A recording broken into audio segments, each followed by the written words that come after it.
This podcast is brought to you by Infinite Resources, a local staffing agency connecting diverse job candidates in central Iowa companies.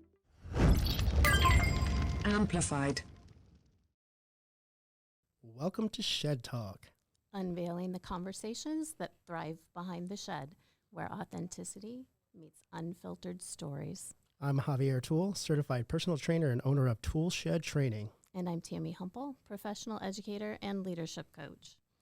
Today we're starting a 4-part Return to Happiness series with a look into our own personal values and views and how they impact and influence us, and to talk about what motivates us to do our best. Our first topic is security is an illusion, and we're going to do 4 topics in this series.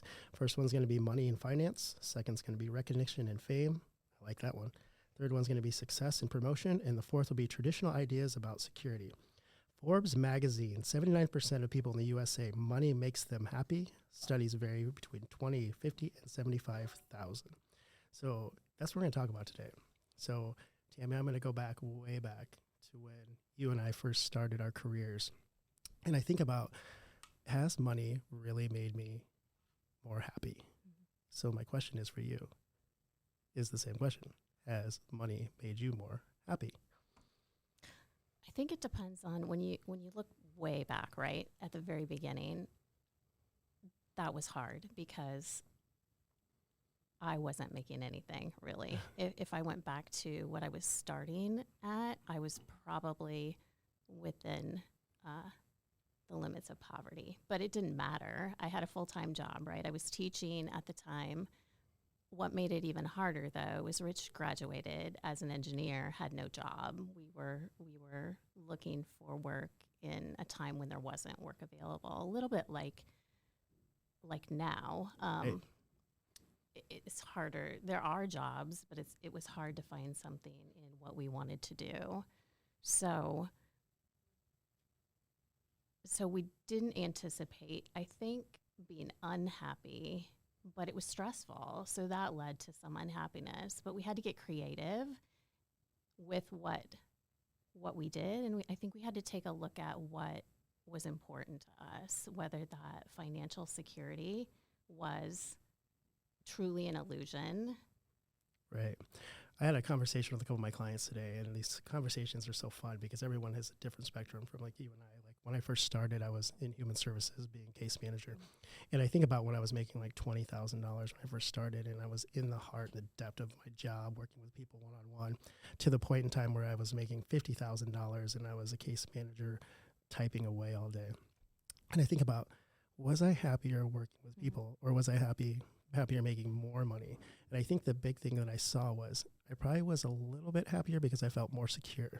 In the conversations that I had today, a lot of people were like, well, when you look at your bank account, was that the security they saw? Because when I was making $20,000, I just had a newborn, all of a sudden that bank account wasn't really that big. So all of a sudden when you start looking at your bank account and it's going up $500, or you have maybe $700 more than you did a year ago, is that the security that makes us happy? Or is it just a security, not so much, am I any happier because I'm not doing what I was doing before, because I'm not working with people as much and I'm doing more paperwork, or is it just because I have the means to do more in my family life? Right, and I think that enters into the question, right? Is it about the wealth, the financial gain that makes you happy, or is it all the other things in your life? And or is it all of that together? So what do we put most importance?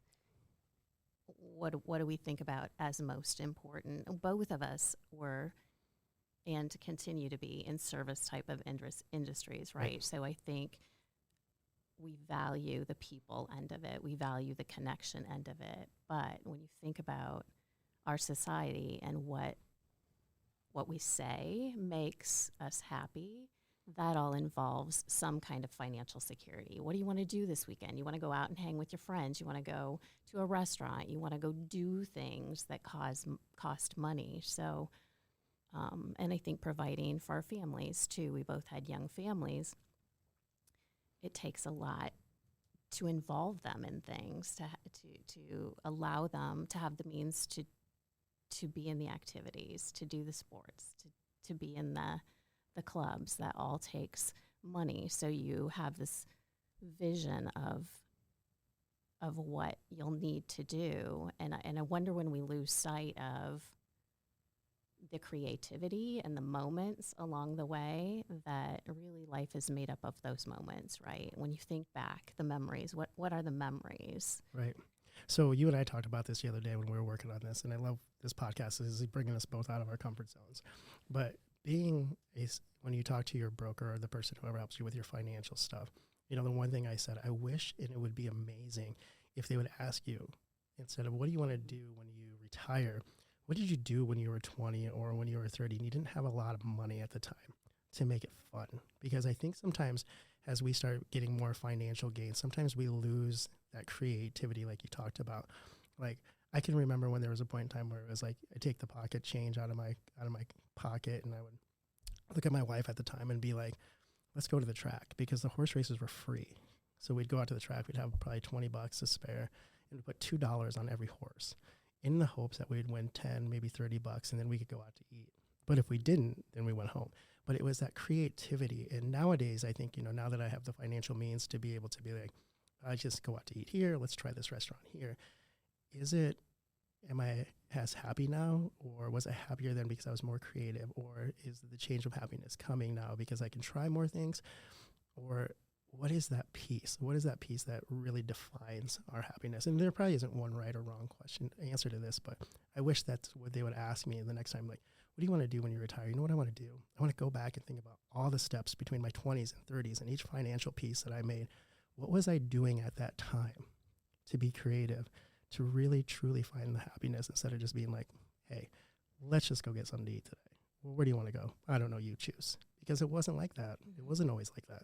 Yeah, it really wasn't. I mean, I think about the things that we did for entertainment. One of the things we did, one, because we didn't have money to furnish our apartment, and two, because we just enjoyed it, was we went to flea markets, we went to garage sales, we did some thrifting every Saturday morning. That was kind of our thing, but it was fun, and we don't make time for that very often anymore, partly because we have enough stuff, right? In fact, we're trying to get rid of some of this stuff.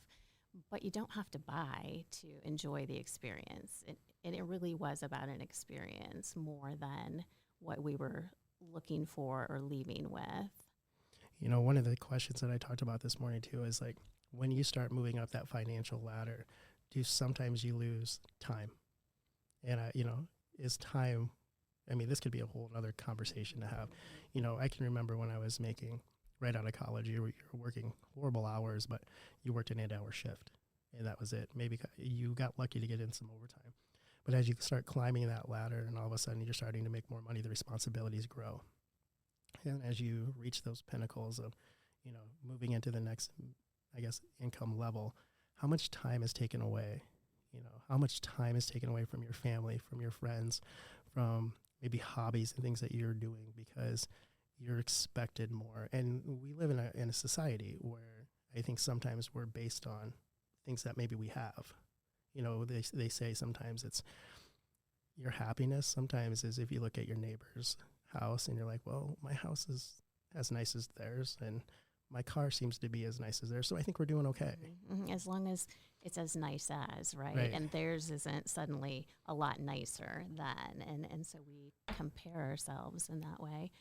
One of the things we talked about when we were preparing this is a Zig Ziglar quote that said, everybody wants to find out for themselves, right? And I think we, at some point, do some self-reflection, and if we're honest with ourselves, we know what is most valuable, how we define wealth. And I think that's another question. How do we define wealth? And part of it is monetary, part of it is financial, but what's the other part?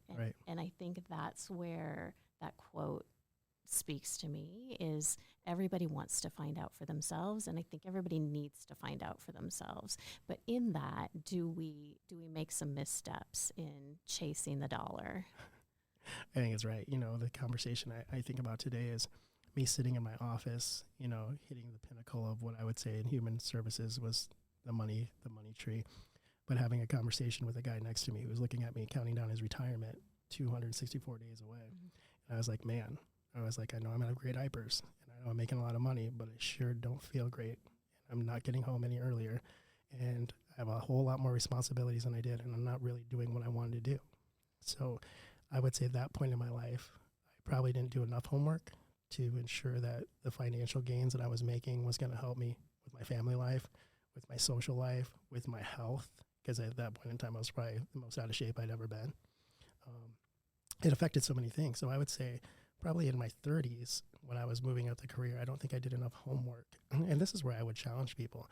You know, when we have these conversations together in this podcast, we're not saying what's right, what's wrong.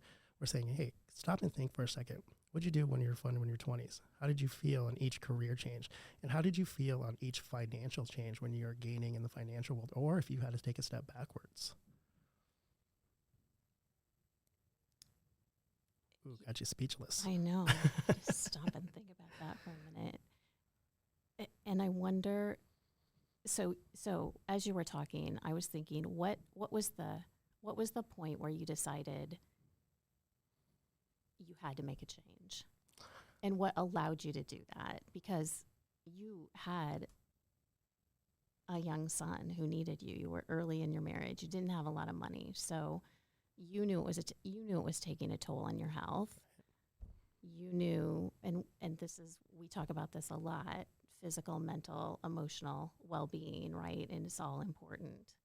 So at what point, what did it take to make you step back? You know, I honestly can tell you, I think the point was when I started reflecting on the things that I had that weren't monetary. Like, all of a sudden my health was getting worse. I didn't have the energy to really do things with my son. And honestly, I probably wasn't as happy with the way that I was fathering my son at the time. So, you know, I think maybe some of us would think about that. Like, where is our health? Where is our relationships when we're reaching some of these monetary statuses? And it could go either way. I mean, you may say, you know, we may have one of our listeners say, well, things totally changed opposite for me. I got in better shape because I had more opportunities. Mm-hmm. But this is, I think, where we talk about them most is, are you thinking about these things? You know, when we think about what true happiness is, you know, and living in the United States, you know, we have a GDP of better than most people's, you know, and I think if you look at this in this book, Nations of a Household, Economic Growth, is an essay in honor by Moses, and I can't say this last name, but by Richard Easterlin. And it says, you know, the GDP is a big thing, but let me ask you a question. If you go to Vietnam, you would say they probably don't have as much stuff as us, but do they have as much debt as the normal average person in the United States? So you look at the reflection, even in countries like the United States may have more debt, but other countries may not have as many resources, but are they just as happy as we are? Probably, right? Probably, maybe more. Yeah. Maybe more. I don't know. I think that's sort of an age-old, timeless question is how much is enough to maintain your happiness and how much is too much? Because there comes a point, and you read a lot about it, money doesn't buy happiness, but right. It does a little bit, right? Because you do have to have the financial means to do some of the things that you want to do. But at what point does it stop buying happiness? Like how far into that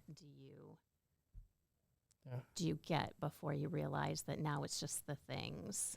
It's not the happiness that you're getting out of it. You're not connecting. You're not in awe of something. It's just more things. When I think about the moments or the creative ways that we spent time together, I think we've talked about this. You know, it's driving to the lake at sunset, or to the park, or sitting outside on a beautiful day where nothing costs anything, right. But you can appreciate the beauty of where you are, and not just where you are in your surroundings, but where you are in your relationship and the connections that you're making. Well, it makes me think about what you just said. How often do you remember the car that you're actually in, or car you own? I think sometimes we remember some, but you remember that really special car. But sometimes in our lives, we're able to get cars, or we're able to get things. Do we not appreciate those as much as easy when they come easier and easier? Like right now, I drive this old beat-up truck. And I smile because... And it's really old and beat up for those of you listening. And I drive this old beat up truck because I bought this truck when we first bought this company, the Tool Shed Trading, and it was the first big purchase we ever bought. And everyone's like, you can afford a new truck. But there's just something that just brings me true happiness, understanding where it started. And I bought a new truck. I mean, it's not a new truck, but it's newer than my truck. And it sits in my garage because I don't know if I value that piece as much as I do. And I think in the growth of myself, and I'm going to say this personally, I really don't care what my neighbors have as much as now it's more of a feeling. And I think when I was in my 30s and 40s, or early 40s, I was pushing so hard to get something that I saw making other people, what I thought other people were happy, to make myself happy. And I honestly can tell you, I think it kind of like pushed some relationships to some boundaries, to maybe to the end of some relationships. Probably lost some friends because of my perspective. 5 years ago, I made a decision where I was going to be happy with the day-to-day things and remember the memories and the time spent versus what it was going to take to make that $100,000 to $200,000 thing that I was shooting for, because really was that important to me at the end of the day. I mean, I don't know if it was. I don't know. And I think those are the questions we have to ask ourselves, the things we have to evaluate, because $200,000 could be a lot for a family, right? It could allow a family to do some things that maybe they haven't had the opportunity to do. So that doesn't seem like an unreasonable goal, or whatever the number might be. But I wonder if you've hit on the balance of figuring out when enough is enough and when it's too much. And that is when the things don't have meaning anymore, when you can't remember something special about it, when it doesn't elicit a feeling, even if it's a bad feeling, right? Because the bad stuff is a part of who we are. And those memories help us figure out where we want to be and where we maybe don't want to be. Listen to us when we talk about good things. Like, that's all we have going on. Just kidding. It's two of the conversations I want to touch base on today. Was one of the conversations that I was thinking about the most today was I do train a very successful guy. And one of the things is he personally can do, like, sometimes he's the person I inspire to be, like, not just his financial means, but how we got there.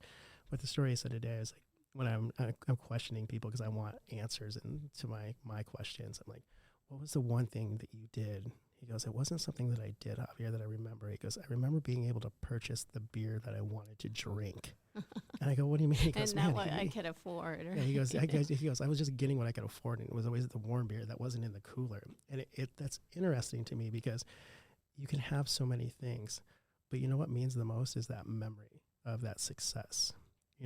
When I started to come up with this idea and talk to you about doing this podcast, the things I wanted to touch base wasn't controversial things as much it was digging in deep and really remembering where you started, and remembering like how you feel with the pieces that we're going to talk about in this next 4 series, monetary, like recognition, and what do those things do to you?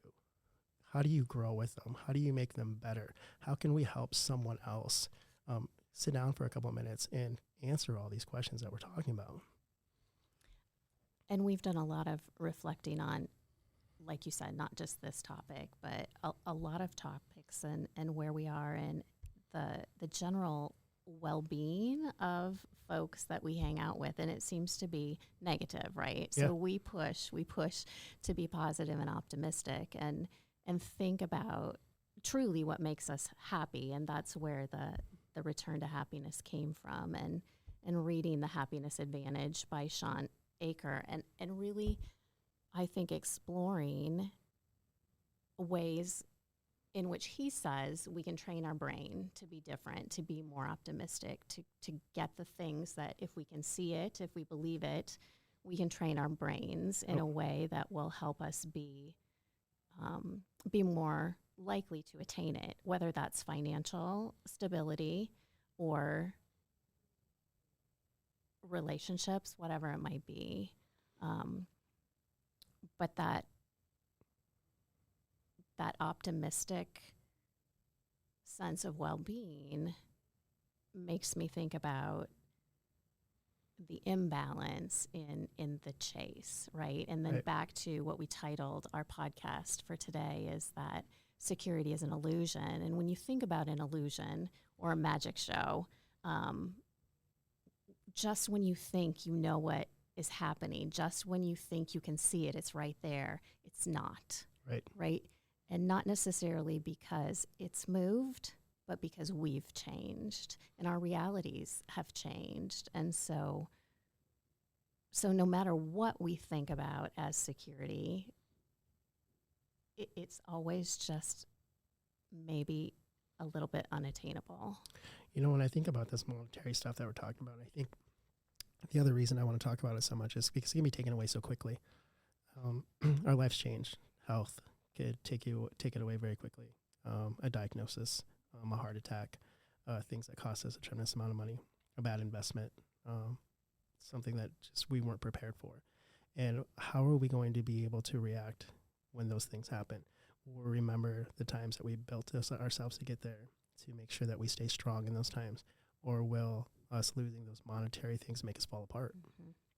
You know, is that where we sit here and discuss, let's look at it now, just in case it ever happens. Let's look at it now so we enjoy it on the day-to-day basis instead of, I'm going to bring up Father Mike from Hollow App because I listen to him every day, where he said, when is it that we start looking at our checkbooks before we start thanking whoever we believe in for the opportunities to get that checkbook to where we wanted to? And when do we start, I guess, almost making our checkbook a religion or a belief that's really important to us, that becomes more important than the relationships or the gratitude or those kinds of things? Because if that checkbook disappears, who do we turn to? Mm-hmm. And if it's the checkbook or the check or Right. the auto deposit, whatever it might be, that your day is dependent on, that is so short-sighted, right? It's so short-sighted because we're missing out on the moments then, because that number is now the factor that I decide whether I'm going to have a good day or a bad day. And that decision, Peter DeWitt and Debbie Silver have a podcast, and they say that remaining optimistic can be difficult, but two truths matter. And those two truths are, you always have a choice and you can make the effort. And depending on what you do with those, depending on what you choose and how much effort you put into it, it alters your ability to be optimistic. So I think there's a choice there. I can choose to allow my financial well-being or not well-being, whatever it might be, to determine the rest of my self-worth, or I cannot. And then if I choose not to, I have to put the effort in. So I have to put the effort into reframing my thinking, to making deliberate choices about what I decide is important, how I spend my time, if I'm going to continue to bring the work home, miss my kids' activities because the work is taking priority. Those are choices, but also I get to make the choice, and I get to determine where I put the effort in. I think about what you said. I think one of the most important jobs I ever had was working at a turkey factory back in Storm Lake, Iowa. And when you'd walk in every day and you know exactly the number of birds that you had to process. But lunchtime was important, breaks were important because there was such a social aspect and everyone worked together to accomplish that goal. But the minute that you left that day, that's the last time you thought about that job. And you went and thought about your families, you went to games, and most likely you didn't open up your phone again and talk about work. And I think about that, and it really sits with me and resonates with me on a day-to-day basis. And I think about all the times and maybe I lost in the last 15 years of this journey with working when I probably should have been family, or working when I should have been putting more time in, just to get to that number, which I wasn't really sure what it was that was going to make me happy. And I think in correlation together is what you said. I had to make the choice on finding what it was going to be together. So was it 20? It could have been 50, it could have been 100. It was just how it was going to resonate in my mind, in my thoughts, and how I reacted and how I pursued it and how I took action.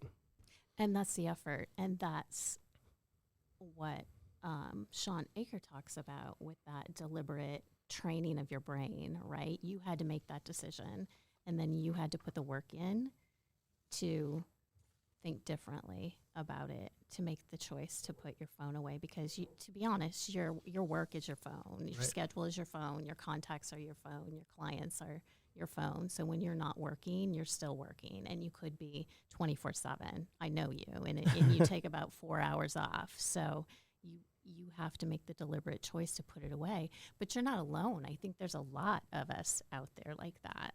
Right.